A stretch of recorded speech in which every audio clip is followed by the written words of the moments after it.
been here before, and he is the archaeologist out at Johnson's Island. And this is like tailor-made for him. So I had to kind of twist his arm a few times, but I talked him into it. And come sit with us. And we're just really excited about this project. So as you know, it's a 4-part series, and tonight is our first night. And it's one of those situations where it's very informal, and discussion is what it's all about. So Dr. Bush is also a professor at Heidelberg University, and he has a lot of knowledge to offer all of us. So without further ado. That's a lot of pressure.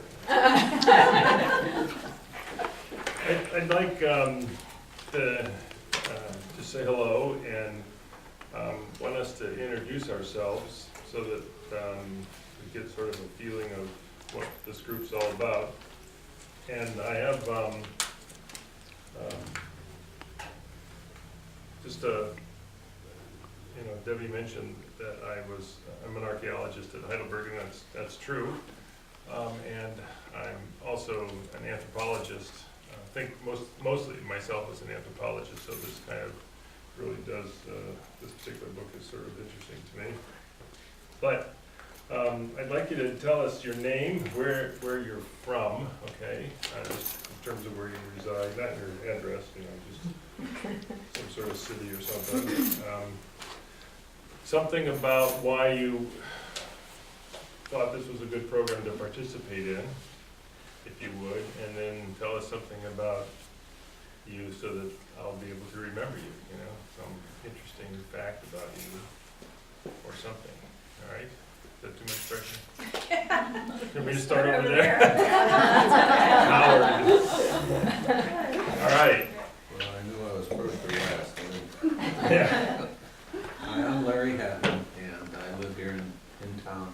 And the reason I'm here is I'm an engineer, but with background, and I wanted to see what this program was about. I have 2 grandchildren that are in high school, and I'm prompting them to the sciences and showing them that's where the paychecks are going to come from in the future, and trying to spark them.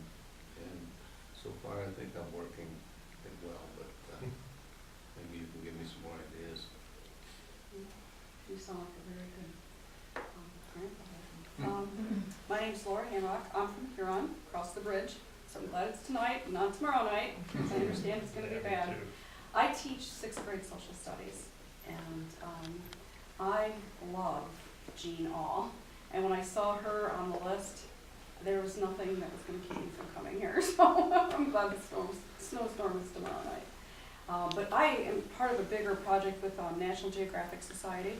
My classroom connects with Paul Slopak, who is currently walking in the footsteps of man out of Eden. And he blogs with my students, and my students blog with students from all over the world. And we talk about his adventures and what he sees and hears. And I mean, it's pretty in-depth, and it's very interesting. That is really fantastic. I'm Bev Kendall, and I'm from Port Clinton here. And I was just telling Dr. Bush that my very first course at Reserve was in anthropology, and I did not remember the doctor's name who taught the course, but I did remember the name of the boy who sat beside me. And I ended up in master's in chemistry, in teaching, and I have 2 sons that went on into science. One became a doctor, and one is in engineering, and the other one's doing accounting. And that's why I'm interested in, and I thought about this myself, taking fictional novels and gleaning the science out of it, because it's very interesting. Bev, you said, right? Your first Say? name? Bev? Bev. Okay, good. I'm Ellen Saffron. I currently live in Port Clinton. I am a high school biology teacher at Woodmore. I love reading, and I am part of a group in my school that is pushing, we have 20 minutes at the end of the day where the students just have to read. And we're currently trying to implement some kind of book club thing, and we're just all trying to figure out what the best way, so I figured this would be a great way for me to do it. I've worked with National Science Foundation before, with Ohio State, so this might be something that I could try to implement in my school, and I don't know, I just like talking about books too, so that is good. I'm Joan Gerber, and I'm out here now in Catawba since 2001. Before then, I lived in Cleveland all my life, east part of Cleveland. And I've always been interested in science, and I'm actually a medical technologist in microbiology. And I love to read, and when I saw the books and read about your credentials, and I thought, this would really be interesting. I hadn't read any of her books yet, but I think the whole idea of seeing how things started and how they're working and what's going to be coming in the future really interests me. I know there was a course, I went back to college about 10 or 15 years ago and got my degree. Finished it. I had part of the degree before then, but one of the classes we took was what's going to be happening in the future. And it was very interesting. At that time, what they were projecting was going to develop as things went by. So that's why I'm really going to be interested in this course.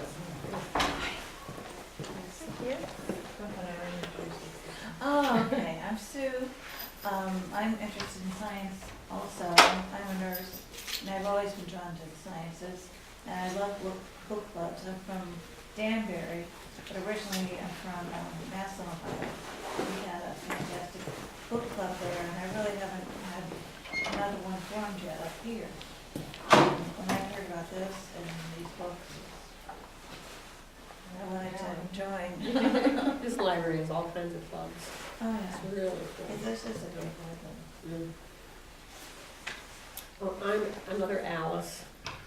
I grew up here in Port Clinton, and when I was a kid, Dad would plow the field with a horse-drawn plow disc, and we would follow behind and pick up Indian arrowheads in the field. In fact, I taught in Columbus for 30 years, left town and taught in Columbus for 30 years. When I came back here, the very first week that I was back here, I was walking the beach down on the bay and found another arrowhead down here, so they're still around. It's really exciting. And when we were kids, when we played cowboys and Indians, we pretended we were actual Indians camping out on the bay, because they did camp out on the bay.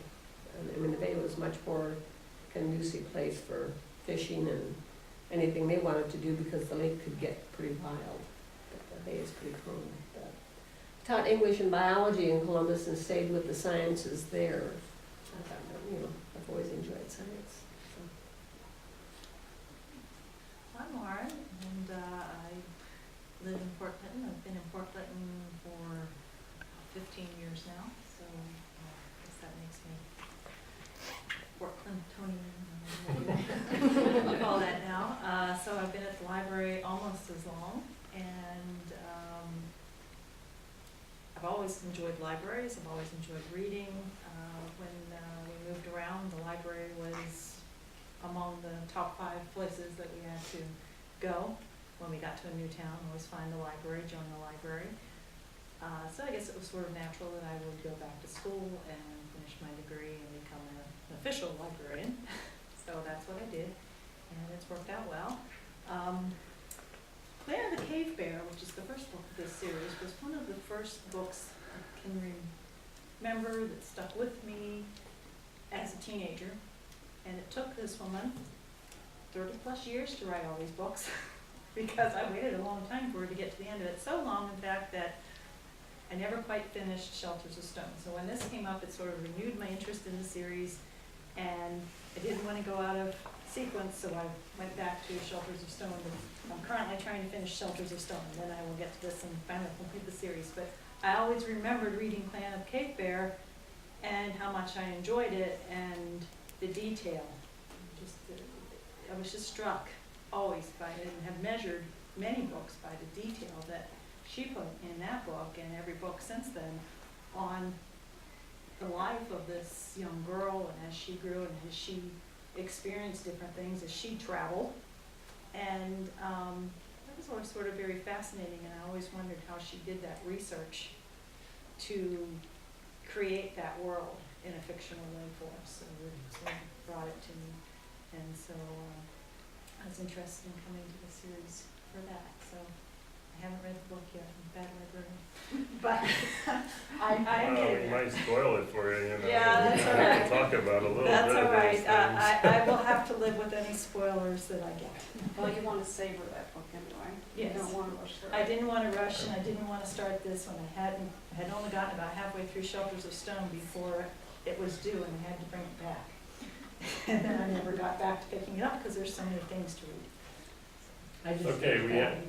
I just finished that one at the end of the last snowstorm. Oh, So we'll read this one, or this upcoming snowstorm. absolutely. Snowstorm. We had somebody join us when snuck in, and there she is holding her book she hasn't Well- read yet. Yeah, it's not my book, it's Bev's book. She invited me to come, Okay, your name, please? Judy, Okay. and I was listening to several others, so I'll just tell you a little, I guess, about myself too. Okay. I'm a retired teacher, but it wasn't science, it was math that I did almost all my life except for German. I did teach that also.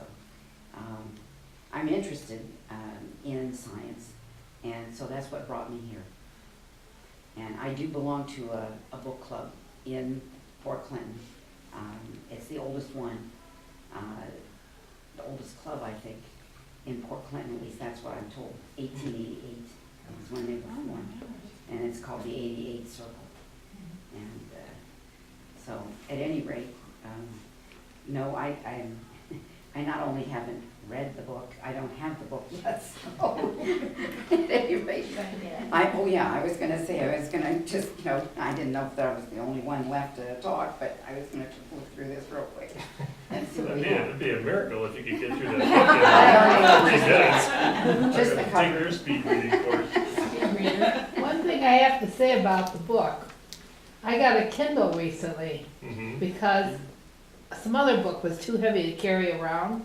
So I really like regular books, but I was using my Kindle because this is so heavy to read that I found myself really getting sore arm holding it. I do misread, but I, oh my gosh. You did it this too? is- It's I so just, I easy can't even, just to put on your pillow. Going- and going on That's why you vacation, don't trying have to a take book like a either. bag full of It's in books, there. I just need this Yeah. now. You know, I mean, Yeah. Lights up and you don't have to worry about light, Uh-huh. or batteries. night and day. Mhm. Well, that's good. So let's fess up. How many have read this particular book? All of it? No, I'd say 90%. Less than It's been I just years found out about ago, this though. on I Thursday, finished that so. series a long You didn't time I just don't know ago. about today. Okay. All right. Well, we'll have a quiz next time then. huh? I think I'm like 25. No, that's all right. We don't really need to have to know too much about it. What do you remember about the book? Since you said you read it. Well, I remember, if it's the one I'm thinking of, it's when Ayla comes into her being as a woman, and John Dewar, is that, Mhm. it's been a long time, and they come upon these caves that have the hand paintings in them. Right. And that's the thing, I guess, for science that you would probably grasp. But that's what I remember about it, and I believe they get separated too. He has to go back, but I don't want to give anything away. Oh, you must be, that's an That's earlier okay. book. Is it? No, Yeah. this is the one with the summer meeting, and that's where I am. Yeah, but doesn't John Dewar have to leave? And then his brother dies.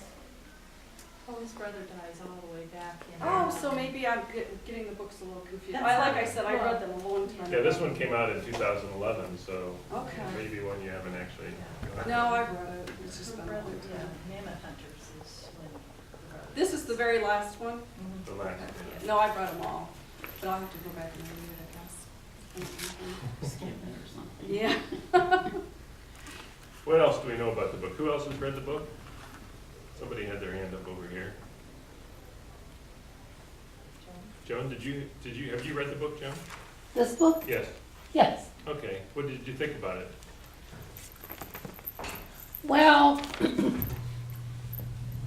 I thought it was very interesting the way she's taking these very huge steps in human development and sort of personified it in one couple, the woman and her husband. They became knowledgeable about training and taming horses. I think he developed a bow and arrow. That's what I decided his weapon must be. The spear, doesn't he throw? They had the spears? spear before, but it seemed like the three of them, well, the animals and the husband and wife, made this huge change among thousands of people, just the two of them. So I figured the author did that because she couldn't figure that, well, maybe 3 people and 100 people got the idea. So I'm wondering, what is her background, the author's, as far as really knowing what went on and how could she decide that these things happened the way they did? Yeah, that's a good question. I think that's literary license, a lot of it, don't you? No, I think if you read the introductions to each book, she tells you that she researches. Right, Such a good right, lot but of I mean, research. as far as the personal parts of it, I mean, Yeah, she had to use her imagination Yeah. a lot, but in the acknowledgements, she does. she explains about all her trips that she made over to the caves and all the various people who helped her, Imagine professionals. she's been in all the caves. Yeah, she had a lot of professionals that she interviewed and has actually spent time with them to get background information for each of the books. So this, And I thought the use of the ceremonies, if it's the one I'm remembering, where they take certain drugs that give them the feeling of being like superhuman when they go into these caves, because only certain people were allowed to do the paintings and they had rituals all around it. And I thought that was very fascinating too. This gathering and the sequence is about informal science learning, you know, so it's not about a structured science class where, you know, if you were taking a class, you know, for me and we were discussing the development of Homo sapiens, it would be a totally different kind of experience than, you know, reading a book, a fictional book about the development of knowledge, you know. So I'm curious how you all evaluate what you read in a book like this, because some of you sound very I shouldn't say convinced. Some of you sound very it sounds like you're very comfortable with the information that's in the book because of the amount of research that's been done. And I'm just wondering if that's how you feel about that. I mean, do you think that the information, you mentioned literary, you know, license there, which is a good point, but how do the rest of you feel about when you read something like this in terms of the science that it presents? Well, I think it's actual, it could actually have happened this way, but I don't think it happened this way that quickly. If you have to have read Planet of the Cave Bears to understand that she started from practically sheer animal, although the clan was not animal, really.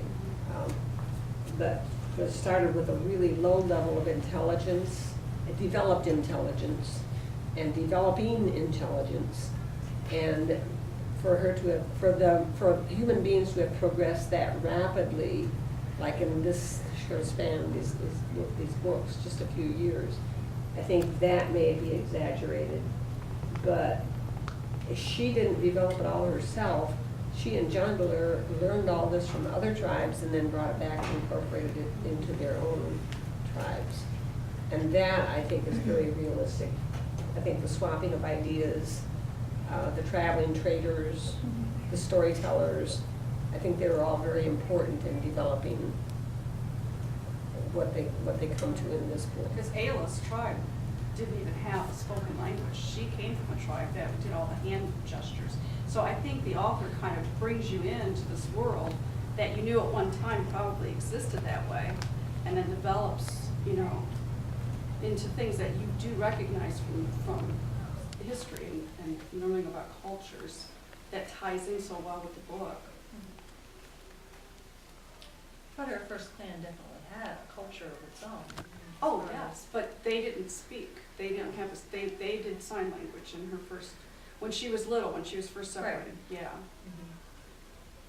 Yeah, I have to admit, when the Clan of the Cave Bear came out, I was asked a lot if I'd read it, and I said no, because I hadn't read it, and I still haven't read it. I read this one, but it was very influential in how people thought about early human development. You know, a lot of people thought, oh, you should read that, and that'd be good for you. It's like, well, I studied all the time. Do I really want to read a fictional book about it? You know, but so the general public, I just wonder how you know, and you're all, you know, you sound all very well educated, and but you're still, as far as I know, none of you are anthropologists or archaeologists. So from non-disciplined fields, I wonder how you take in this information, you know, and how that,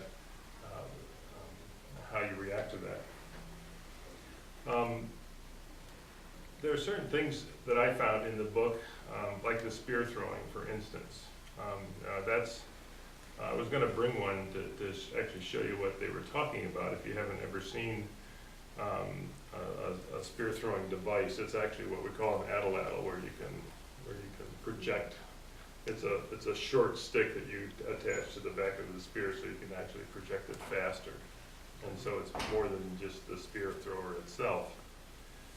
And you know, that seems to be a real technological boom. And I wonder, you know, how much can one person, and you sort of touched on this, the question I had is, how much can one person change in their life? You know, I think these days we're asked to change a lot. You know, so I'm wondering, you know, do you think the way we change today is similar to how things were back, you know, 20 or 30,000 years ago when this supposedly took place? Well, I think, you know, I mean, Elia, I don't know, Ayla, okay. I mean, she's obviously, like, from the first page, whenever you start, you can tell she's something special. You know what I mean? Like, and I believe there are people that have that ability to make a widespread change. You know what I'm saying? I mean, so, and to bring, I don't know, consciousness, or to change awareness and, you know, what's, you know, to just shift the mindset, you know. One person I just saw last night on TV, I don't know if you guys watch a Super Bowl, but Neil deGrasse Tyson's doing Cosmos on Fox here in a couple weeks. You guys know Neil deGrasse Tyson? Mm-hmm. Okay, he's like my hero. But anyways, but he's bringing, like, science to one of the four major channels. You know, I mean, I think that's, you know, he's changing the way that people think about science. You know, so people have that ability. But it's just, you know, there's just these special people, I think. And I think she was one, for sure. I mean, taming wolves and horses, and, you know, I mean, she's obviously got something special. I just started at the beginning of it, and because I just heard about this class last week, but I just like the one thing that they said in her original plan, a woman wasn't allowed to speak out. Mm-hmm. And in this group, she's allowed to voice her opinion. Well, she earns that status, though. Once you read the series, she earns that status. It's not something that was just allowed. And that's why she was so good with the wolf and the... Well, and they said somewhere in here that she started out, you know, as, you know, with no status, and the way that she handled herself and she reacted to people, she built her status. She became the medicine woman and the healer, and so she earns the respect of so many groups. But getting back to your question, I think it took a long time for them to invent the wheel, so to speak. But in our lifetime, I think we've lived in the most changing time. For sure. I mean, I remember the first color television when we got it in the house as a kid and how exciting that was. And we can all think about 8-track tape. Well, we can't all, but some of us can.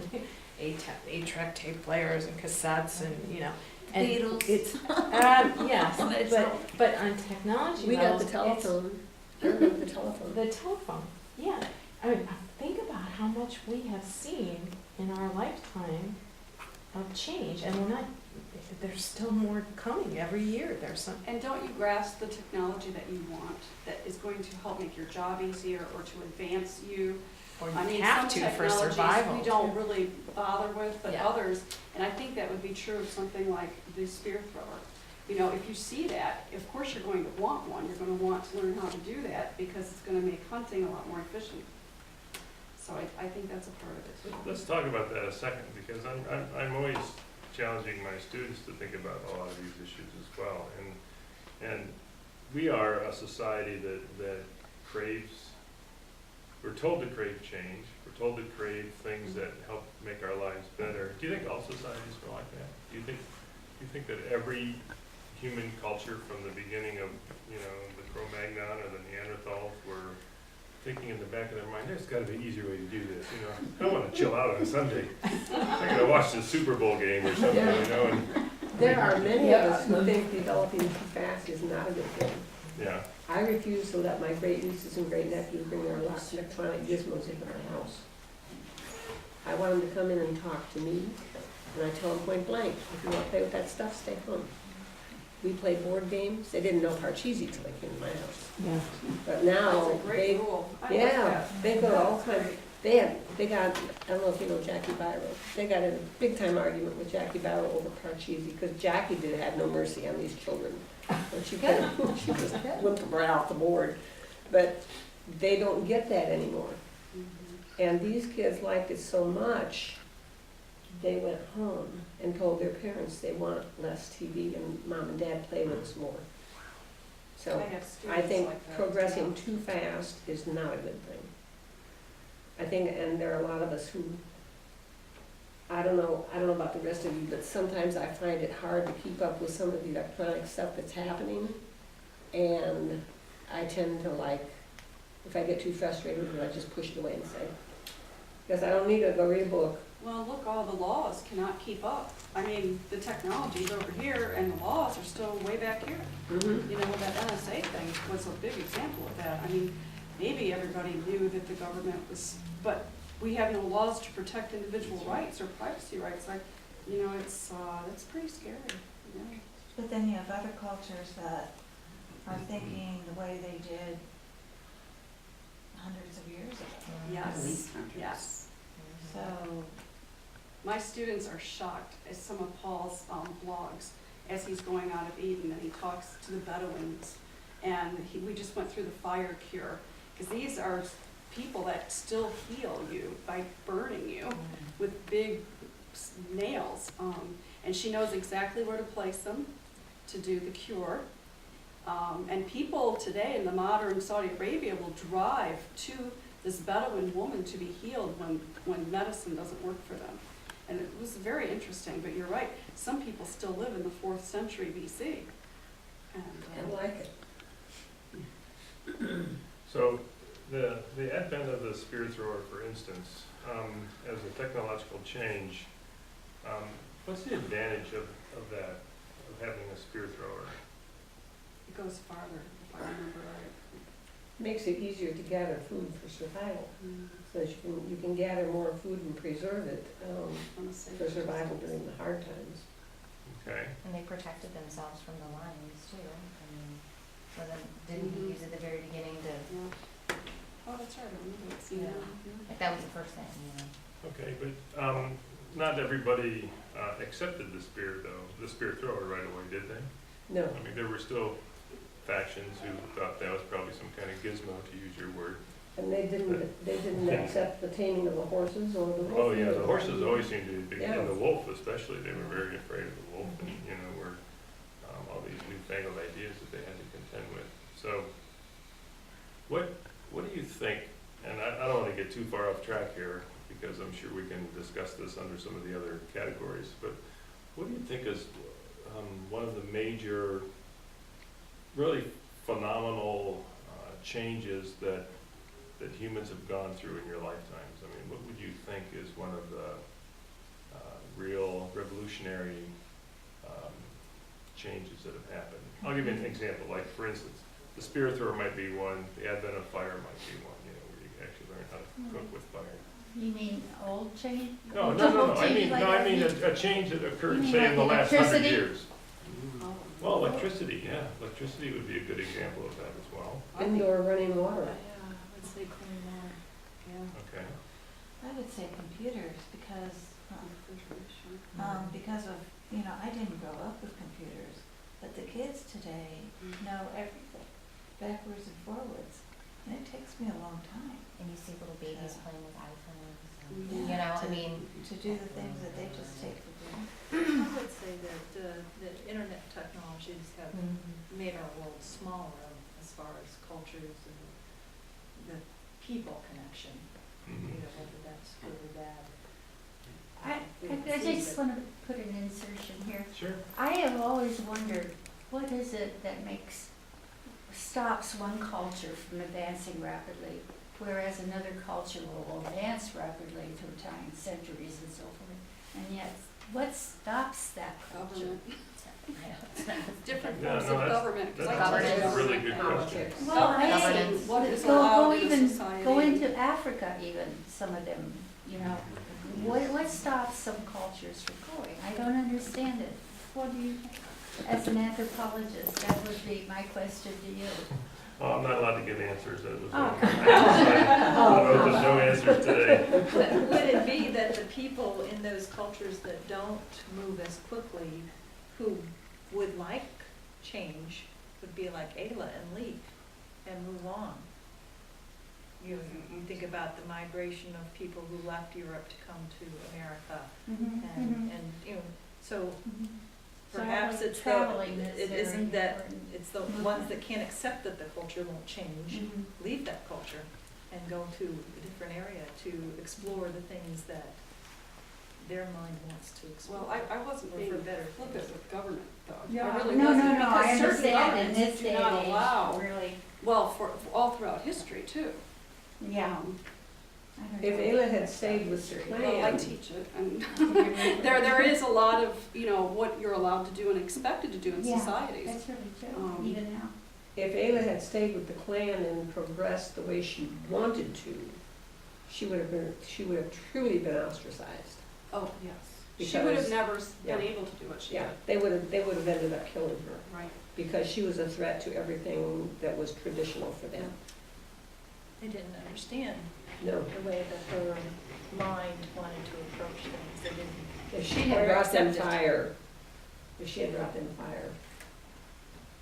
You know, I I think think, they'd have, I'm beginning to think that a large portion of our society is going backwards. You know, Jerry, we were discussing the Super Bowl halftime, watching the performance, and they looked like they were in some native place jumping up and down. So my husband happened to watch one of the programs this morning talking about it, and they had the woman on that sang the national anthem. It was beautiful. It was sung by a woman who really knew how to sing. And the commentators, and she said, she thought that she was so happy to be able to sing that song. They really feel that a lot of young people never hear that kind of music anymore. They never hear classical music played anywhere, and they're so used, and they said on this poem that the young people loved those performances. They just loved this, whatever his name is, jumping up and down. And they're not being exposed to the kind of cultural music that we gradually all try to learn as we get older. And I think, I'm beginning to think a lot of our modern technology is making these people go backwards in a lot of ways. They're just becoming so involved that they're not being surrounded by the natural world. but didn't they say that when the Beatles came on? I know, I was just about to say, the kids are, I mean, we can't fight it, you know, kids are gonna move on, kids are gonna find what they like, so, I mean, I we know we can, can't fight it. yeah, so, I mean, that's, I know, I mean, I agree, some of the crap that those kids listen to, I'm like, Well, what I is have a that? friend that's. But, The Red Hot Chili Peppers. oh no, you stop, they're good. I've I've seen them in heard of concert those. many times, they're I very have a good. friend who, maybe 30 years younger than me, and she likes the music that I listen to. So that was a real compliment. I mean, you can't generalize on these kids. No. Right. I mean, and there, I mean, yeah, you're gonna have all types, but, I mean, you have to accept it and you have to appreciate it, I mean, especially as being current teachers, I mean, you have to be able to relate to them, you know, so I have to, you know, listen to my gangster rap every now and then, and, you know, I mean, I have to be able to engage I always put a them. song on for the kids every time I do a new unit.